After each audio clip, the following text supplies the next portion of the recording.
Okay, good morning, everybody. Hi.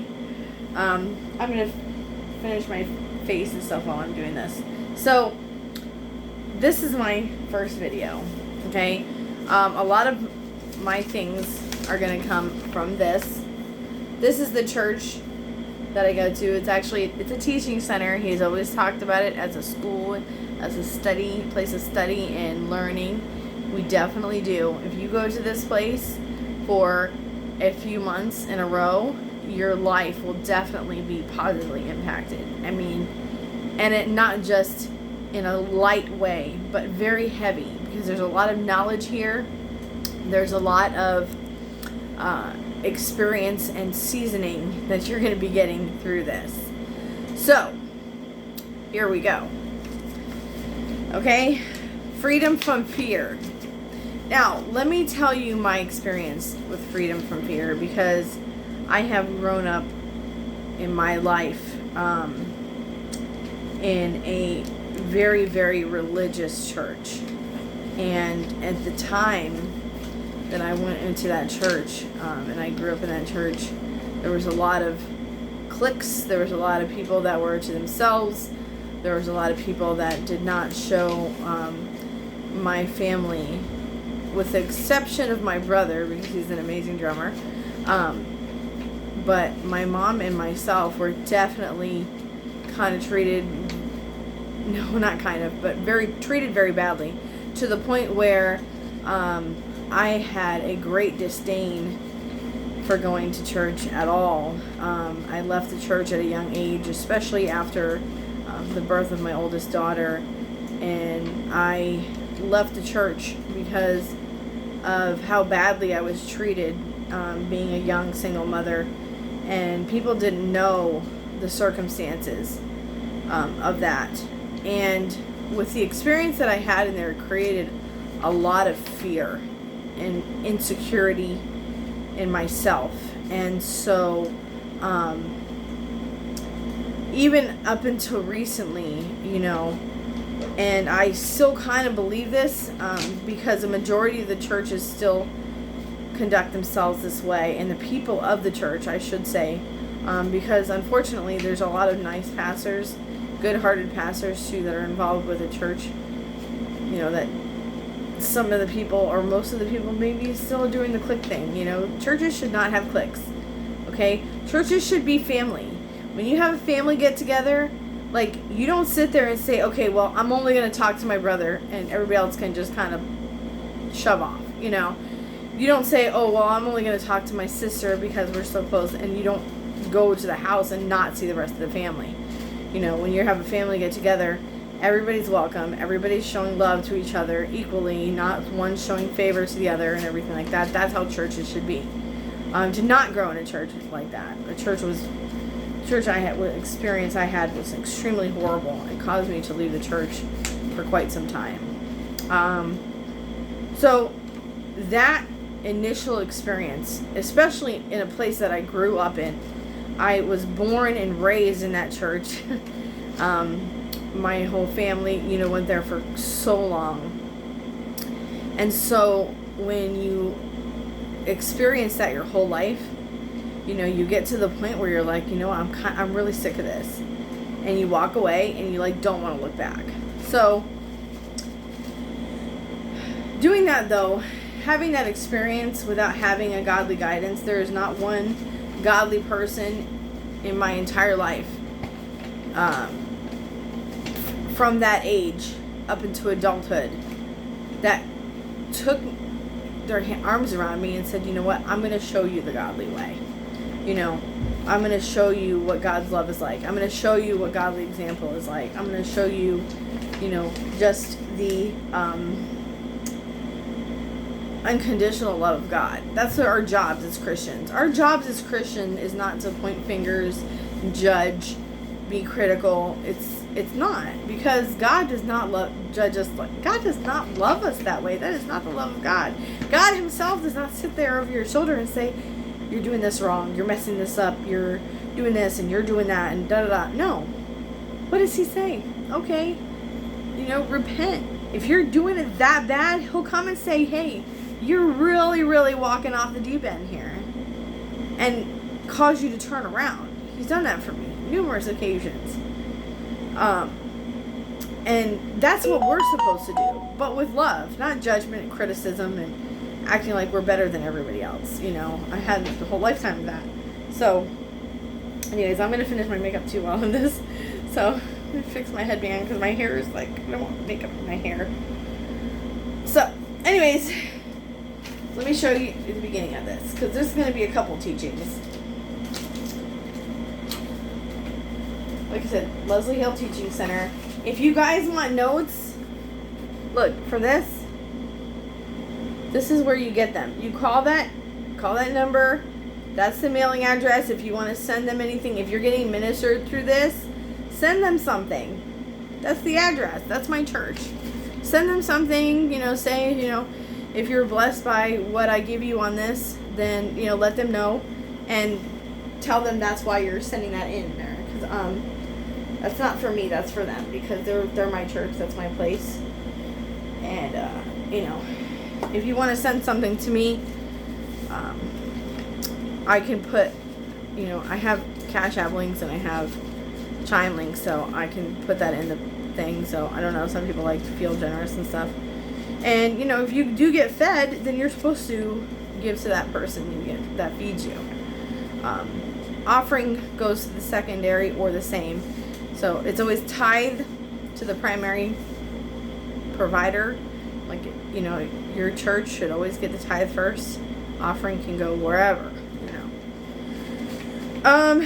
So, anyways, here's a letter. He starts off with a letter. Our beloved Leslie Hale has passed last year, or the beginning of this year. And he was the heart of this.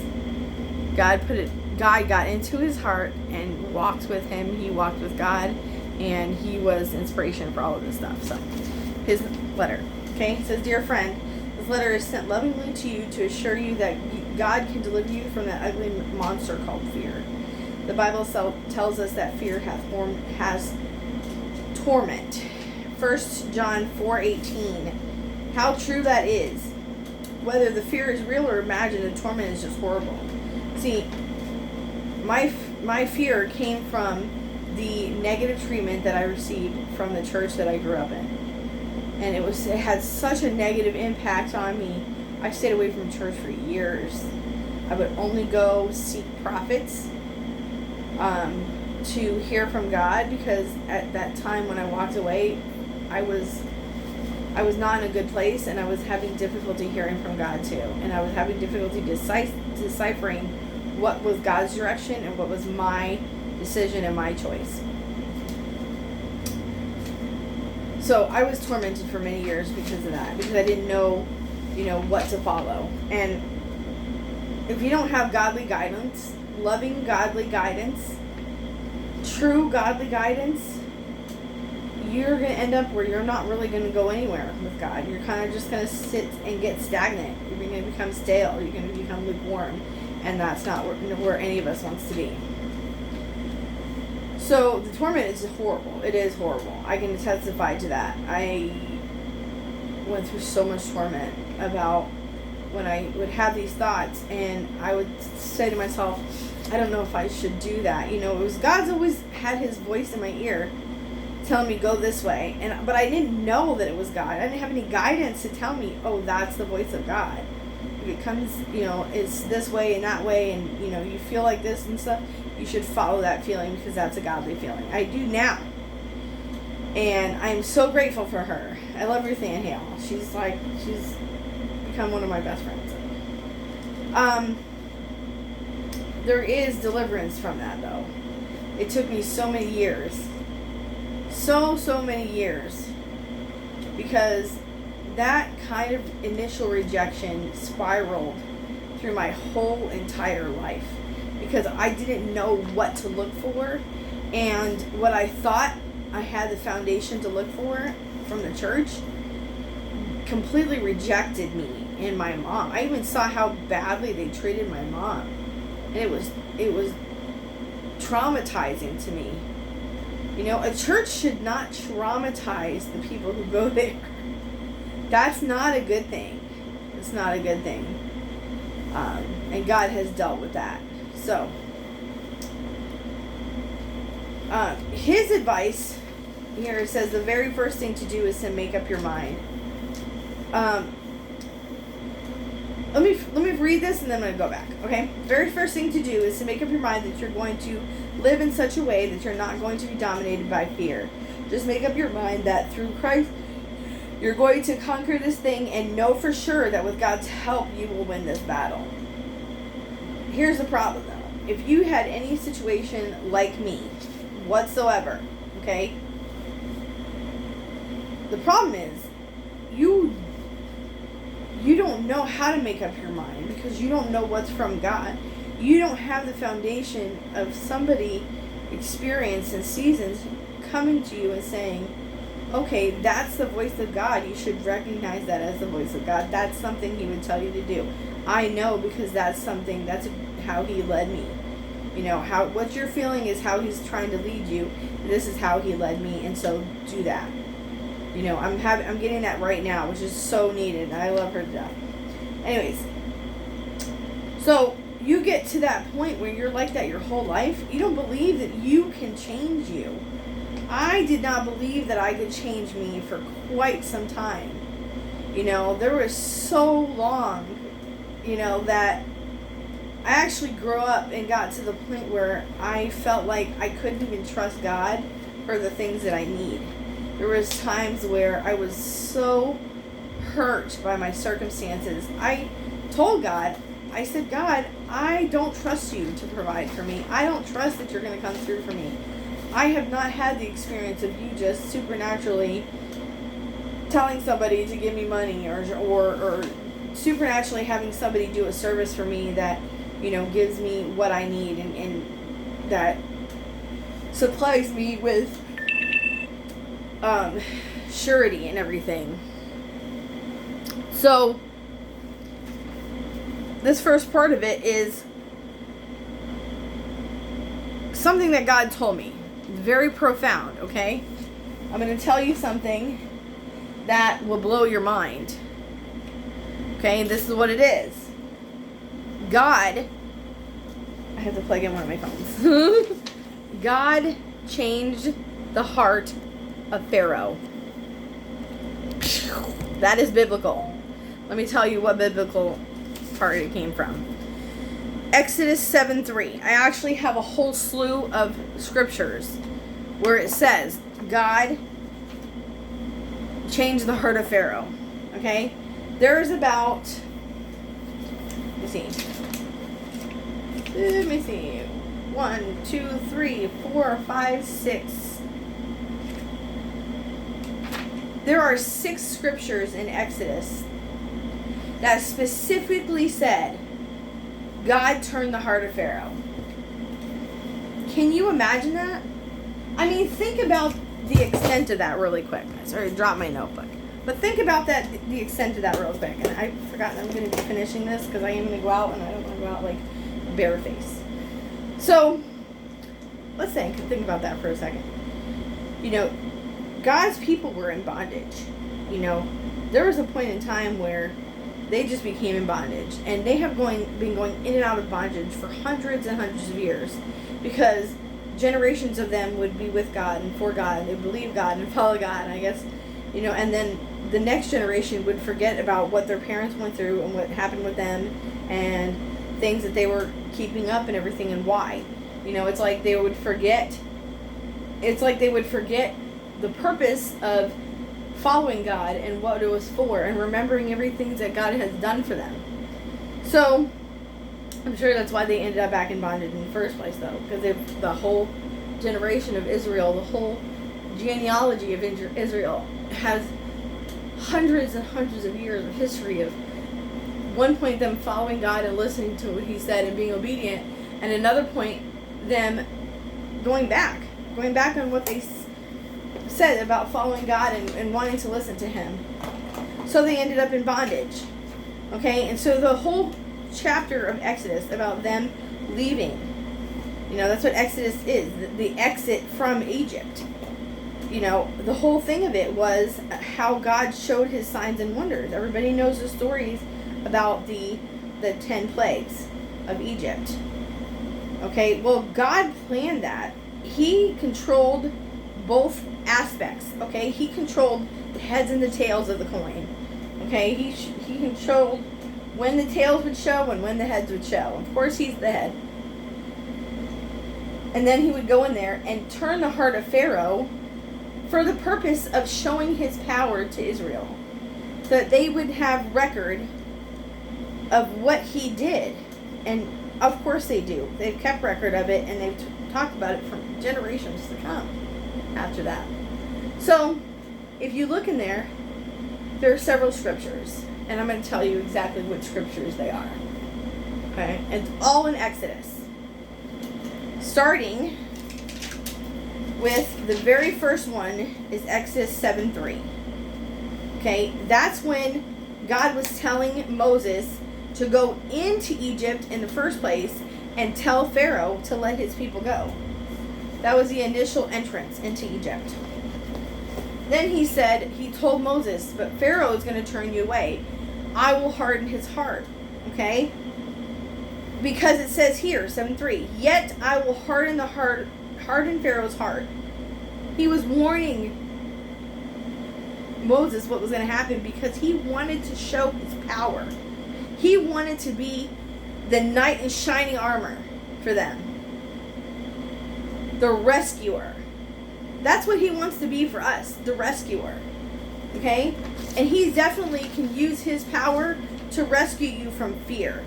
Fear is a deep, strong bondage that nobody should be trapped with. But so many of us are because of circumstances.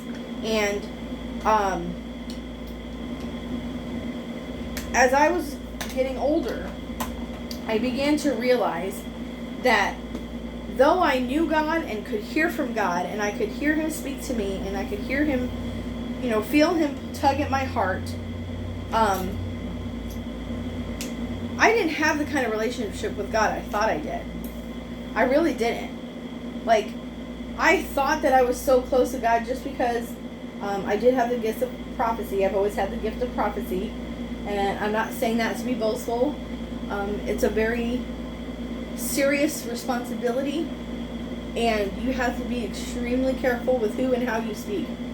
Because, as with any ministry, prophecy is a ministry. And as with any ministry, if you are not living right, or you're not following God, and you try to prophesy to someone, the negative impact that has, God holds you accountable for what happened to them. You have to be accountable for that person's soul. That's one thing that God told me when I was very, very young, because I was crying out to God about the treatment that I was receiving in church. And I said, how can these people say they love God? How can they say that they love you, but they treat me so badly? Making plans in front of my face, never saying, hey, do you want to come with me because of my family? Unless it is your family, unless it's someone you're that close to, like, you don't just invite yourself to plans. You have to get invited. And so people would be making all these plans with each other in front of me and never once said, hey, do you want to come with us? Or, if none of them asked me, so they never knew that if I had money or didn't have money, because I was never even asked in the first place. But I don't like to do that because of my treatment. Like, if I see somebody, I always try to invite them. And if they ever tell me, I don't have money, most of the time I'll pay for it. I'll be like, what, I didn't ask if you had money. Just come with us. I've done that numerous times because I hate the way I was treated. It was horrible, traumatizing. So it's always something like that. That created such a bondage in me. And so my heart was hardened, and I was very discouraged at that time, and I walked away, and like, I had a hardened heart at that point. And God always told me later on as I got older and stuff, he actually made that revelation to me about Pharaoh. I want to say 6 years ago. No, I remember the first time he made that revelation to me. It was back in 2009, and it was in some circumstances and stuff like that. And that's the first time I ever read the Bible from front to back, like every chapter, every verse, every word. And that really hit me when I read that. And then I read that over and over and over again. I'm like, wow, God caused Pharaoh's heart to harden.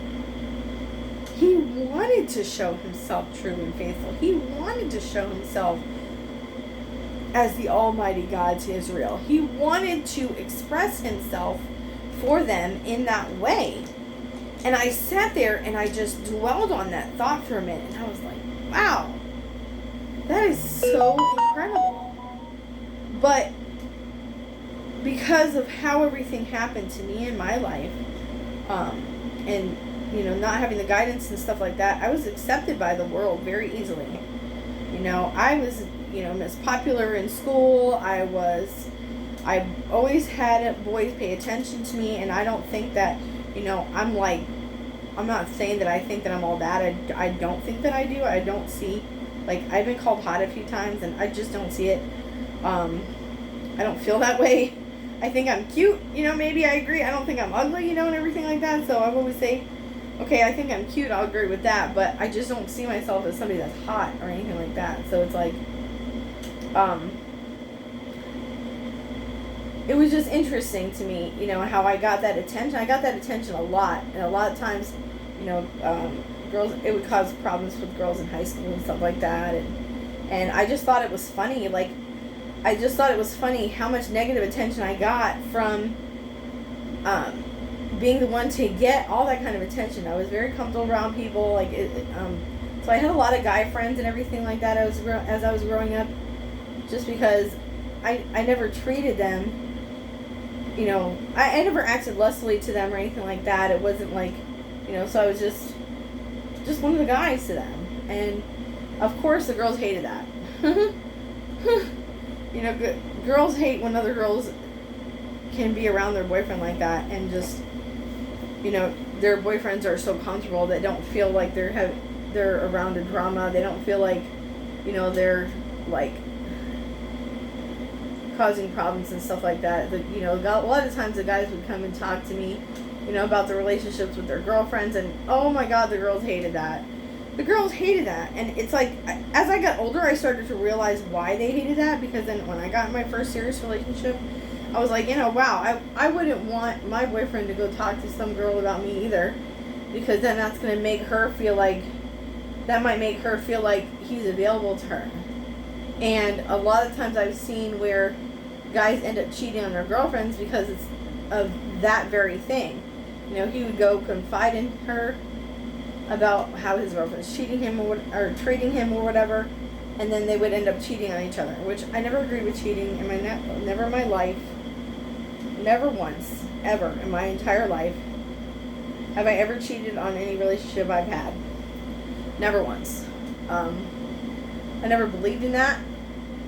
Cheating is degrading for yourself. It's degrading for the person that you're with and the person that you're cheating with. Okay? It's so degrading. You're making yourself less than the best. You're allowing yourself to be the second choice, the option. Whenever you cheat, you're allowing yourself to be the option, and it's completely degrading. I have never understood that.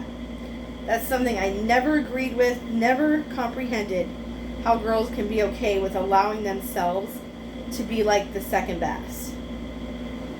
So it's like, it's just something I never agreed with, never went along with. I've never cheated on anybody, no matter how bad my relationships were. And I was in some bad relationships. I just never did it. So it was very easy, having that kind of relationship, or easily being able to have that kind of relationship with guys not just guys, but anybody from the world too. There were girls who were not overly self-conscious or jealous. They would definitely be my friends. I had a few of those stuff where they didn't look at me the way that the other girls did, and they saw me as just somebody fun, relaxing, that they could hang out with, that they could talk to about anything. And so those were the girls that I got along with, the ones that were comfortable around me, that weren't trying to see me as a competition or anything like that. That's the ones I became friends with the most. So it was very easy for me to be accepted by the world. Unfortunately, doing that caused me to learn the ways of the world throughout my entire youth and young adulthood. So that's what I did. I knew the ways of the world like you wouldn't even believe. Like, I knew that. So I spent my entire life hearing from God, hearing Him speak to me, feeling Him trying to guide me in a direction, but because I was not familiar with how to be obedient with God, because I didn't have any guidance of any kind,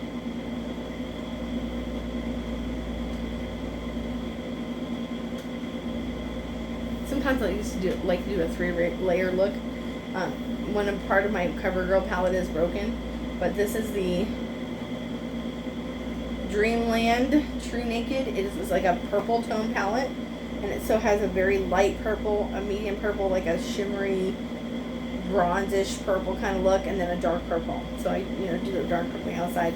I like to use the bronze as a crease cutter, and so I'll take the angled and I make a crease with it. It looks really cool because it looks like 3 layers of purple. It's really cool looking.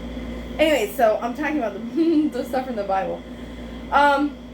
So anyways, not having that guidance from a godly person, a godly figure in church that I could trust, that showed me love, that showed me acceptance, easily made me conformable to the world, because I didn't have somebody tell me over my shoulder, hey, look, I love you.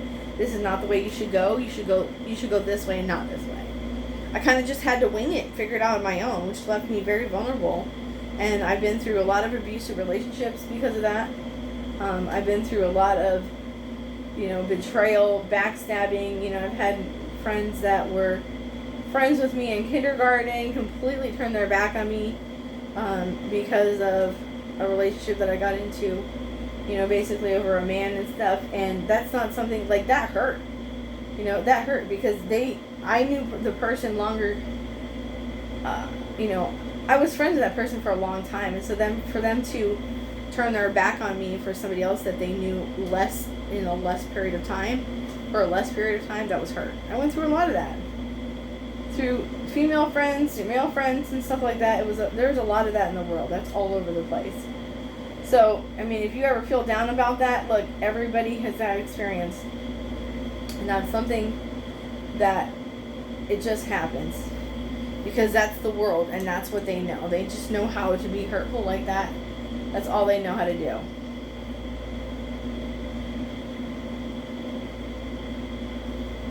So, anyways, I spent so many years like that, under that mindset, in that groove, in that comfort zone. I became very, very comfortable with how things of the world worked. I knew how to talk to guys. I knew what they expected, and what I was okay with doing, what I was not okay with doing. A lot of times, sometimes the guys would respect that. There was a lot of times in a lot of situations where guys did not respect that, and that caused bad things for me as well. And that's part of the world, though. That's how it is with them, and that's not something that's easy to avoid. And so if you're dealing with the world, you can expect that kind of treatment, because the world doesn't know better. The world does not know better. So when it came time for me to get back into a church, I found this wonderful church with this wonderful pastor, and her name was Pastor Joyce Froelich. I love her so much. She took me in, and I noticed that her church allowed prophecy, and she recognized my gift before I did, before I did completely. I mean, my mom always said that I had that, but I didn't really know what it meant to be a prophet. I wasn't sure what that meant. And I didn't know the extent of that. I didn't know anything about that. I didn't know the severity, what the etiquette was like on that. I didn't know anything. I was completely clueless. But my mom always told me, you always had that gift of prophecy. She always told me about that. And I started to really experience that in that church. That church was less cliquish. There was people that were showing up just to show up. Those are the only people that kind of just stayed on to themselves. But those were the people that I tried to be friends with the most. And I knew, because I knew that I didn't want to treat them like they should be left out. I didn't want to treat them like they were not good enough to be there. So I tried my best to be friendly with them. I've always had a hard time talking with Christian believers because of the experience that I had. So the other people that were there that were very nice and everything like that, it was hard for me to talk to them because I was afraid that, secretly and behind my back, I was afraid that they were judging me. And I had a hard time with that. So I had a hard time really being comfortable and really just allowing myself to get close to anybody. There was one person, maybe two people in the church that were there that were nice, that made me feel comfortable. And it's, I'm not going to say their names and stuff because I don't know if they're on social media, and I don't want to betray their privacy like that, because some people don't like to be recognized. Some people don't do these kinds of things to be the center of attention. Sometimes they do, but sometimes they don't. And so I don't want to say the person's name, but there was a few people in the church. Some of them I'm friends with on Facebook still. And that they were so loving and they were so accepting. And, if you're friends with me on Facebook, it's probably why, maybe I didn't say it to you directly, but I remember you having a positive impact to me. And so if I'm friends with you on Facebook and you went to the Lion of Judah back in the day when Pastor Joyce Frolic was still alive and here, then you probably had a positive impact on me, and I just never had the boldness to say it to you. And so I appreciate you guys for that. Those of you who know who you are, who went to the Lion of Judah and who went there for a while, and I know you. Trust me. You helped me out so much. So I just wanted to I want to recognize those people for that. So anyways, that's when I started learning about prophecy and getting into my gift. And that's when I started really understanding that severity and impact of my gift and what kind of role that I have to play with that. And also learning about the responsibility of having that gift and how to use it in a positive way. One of the things, well, I'm not going to get into that right now. Because right now I was talking about, the freedom from fear and what kind of impact that has, and just, how my relationship was affected and stuff with that. It's very crucial that we hold ourselves accountable for the way that we treat others. As Christians, we are supposed to share love with other people, and it's up to God to change their heart. But plant the seed with love. Anyways, so that caused me to struggle for so long, and I did not believe that I could change my heart towards trusting God and towards walking with Him and just being around Him. And I didn't know anything. Because I didn't have an example, I didn't know anything about living in a way where I was not fearful. Living with God in a way where I could just be comfortable knowing that He was there. When I started going to that church again, after not going to church for a very long time, then I started learning about who God was. spiritually, and about my gift, and about my calling, and what role I was responsible in playing, and all of that.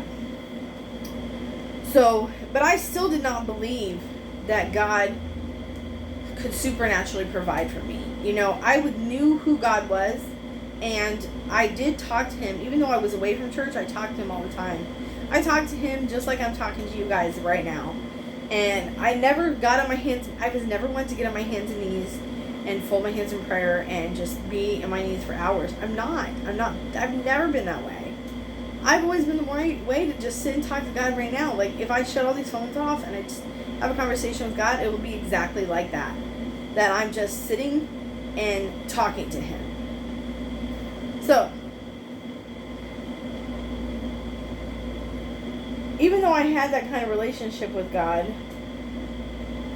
I never got to the point where I never had an example to show me how to live godly. Like, not anybody I was close to, I wasn't close to my mom at that time. She always encouraged me to go to church. She would always let me know where the prophets were, because she knew that I wanted to hear from God, but I didn't trust going to a church because I didn't feel the power of God from the churches that I was at. Once I found that church right there, I still didn't really have a close friend, a close godly friend. I only learned about my gifts and everything like that. So my gift did not match my lifestyle, and I didn't know how to make it match my lifestyle. Because like I said, I didn't have an example, and I did not know what I was doing.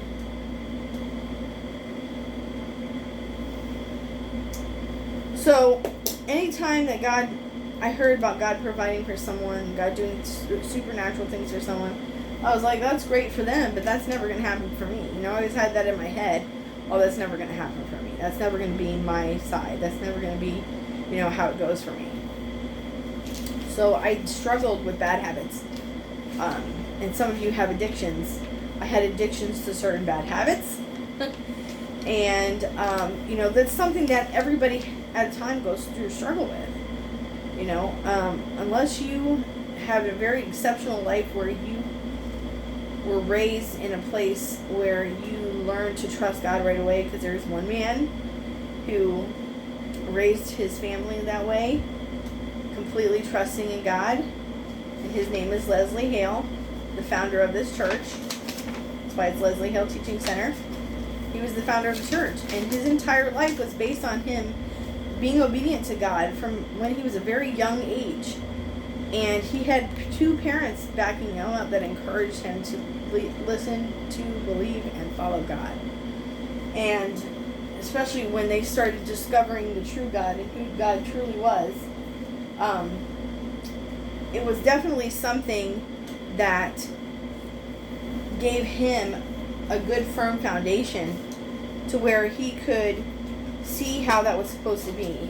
He saw what it meant. He grew up seeing what it meant to be obedient to God. And so it was something that he learned how to do from a very young age. And so, of course, his entire life was based on that fact, was based on that experience. So, I'm missing something. Anyways, I'm going to put this up while I finish. Because this is all that's going to be today. I'm about to be wrapping it up soon, and then I'm going to finish, my makeup. His entire life was based on his obedience to God at a very, very, very young age.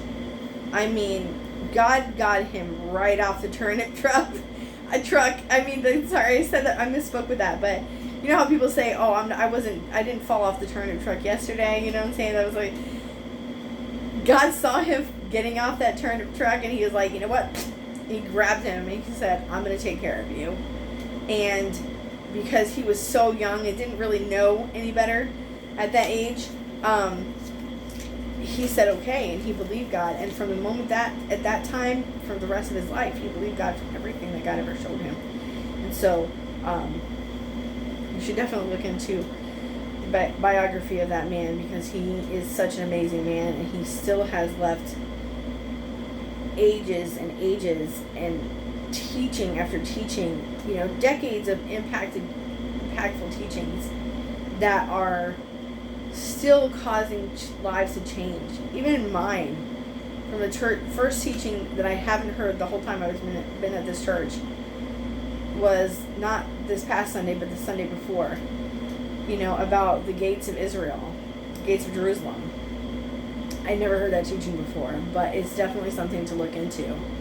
And if you go on YouTube, look up Leslie Hale Teaching Center, watch his videos. The gates of Jerusalem, definitely impactful. So we have to struggle with those bad habits and addictions until God opens our eyes, until God wakes us up. And for so long, I did not believe that I was able to change myself. I wanted so bad to be able to believe and trust in God to the point where He would just supernaturally provide for me. And for so many years, I never got to see that or experience that myself. So I got so discouraged.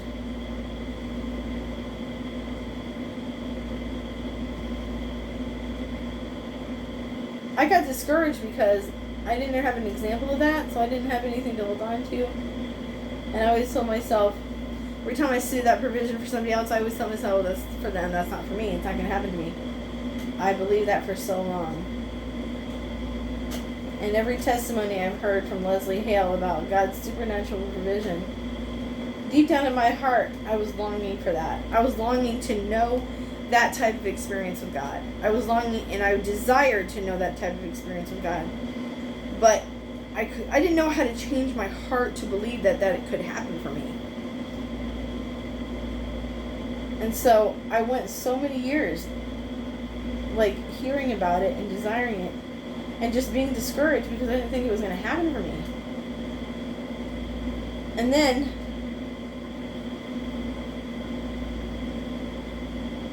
one day God gave me a dream. Okay? One day God gave me a dream, and when He gave me the dream, He showed me working with Ruth Ann at the church. And in my heart, I was like, that's not going to happen, because who is going to provide for my family, right? And then suddenly this supernatural provision came. And if you guys have seen my earlier posts, you guys know what I'm talking about. Where suddenly all my rent and bills were paid for a year, a good year. And that enabled me the time and ability to pour myself into the church. Something that I wanted to do so bad. Because as soon as I saw that place and I was there, I was like, oh, I even told one of my boyfriends at the time, God rest his soul, I said, man, what I would not give to be able to work in a place like this. Talking about Leslie Hale Teaching Center. It's gorgeous. If you've never seen it, you don't know what you're missing, and you need to go visit it. They have they have a 2-scale replica of the Tabernacle in the Wilderness. A huge Bible museum with over 600 ancient Bibles that were saved from centuries ago. And I mean centuries ago.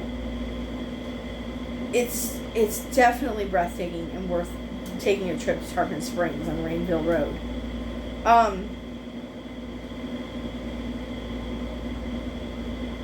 So when that supernatural provision came, the first thing I did was I started pouring myself into this.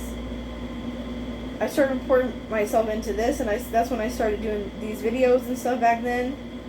Because He had guided me to do videos before, but I was working and I was going through other things, and it caused me to step away.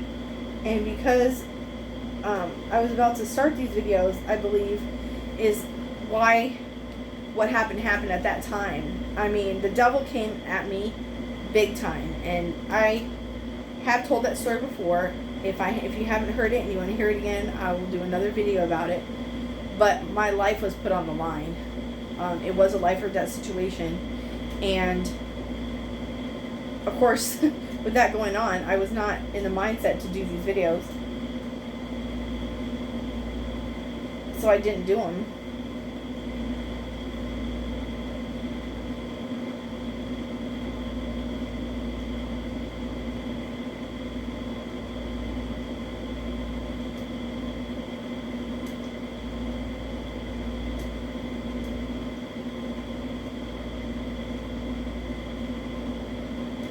Sorry.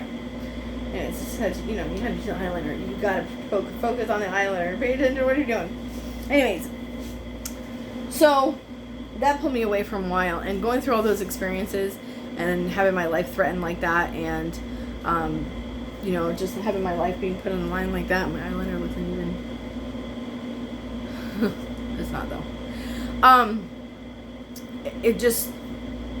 It caused me to back away once before. This is the third attempt of me trying to do this. Not just this, but my other Bible study. I have a scientific Bible study that I had started years ago. I even lost all those notes, so I had to start all over again when I did the second time because of everything that happened and where I was and stuff like that. I just lost all the notes for it. Anyways, so with that going on and everything like that, I had so many bad habits and stuff that I picked up. I had so many struggles that I was dealing with. And I just did not believe, like I said, I didn't believe that God could supernaturally provide for me or would. I always thought to myself, I'm like, my life is not even good enough to be an example to teach anybody. Like, even before I started this just now, I'm like, God, why do you want me to do this? I'm like, I don't feel like I'm a godly example to anybody. But I trust his process. I trust what he's doing. I trust the changes that are coming in my life are going to be positive, and they're going to have a positive impact, and it's going to be good for me and my girls. So I'm going to do this just like he wants me to, and I'm just going to trust in what he has planned. God has, my pastor Joyce used to always talk about God's suddenlies. He has the power to create suddenlies. Okay, when God creates a suddenly in your life, it's something that impacts you so much. You're like, whoa, it like blows your mind. And it can cause changes in your life does cause positive changes in your life. And it's not something that's easily ignored. He has the power to do suddenlies in your life, okay? And I'm going to get on next time and explain to you what those were, because there's different aspects of fear. So the next video that I talk about is going to talk about natural fears, which are common sense, which are not tormenting, they're not bondage, there are different types of fears. There's natural fears and spiritual fears, and I will get into that in the next video. Okay, so thank you guys for bearing with me, and I hope to see you guys in the future. May God bless you and keep you, make his face shine upon you and give you his peace, be gracious to you and give you his peace. In the name of Jesus, have a wonderful day.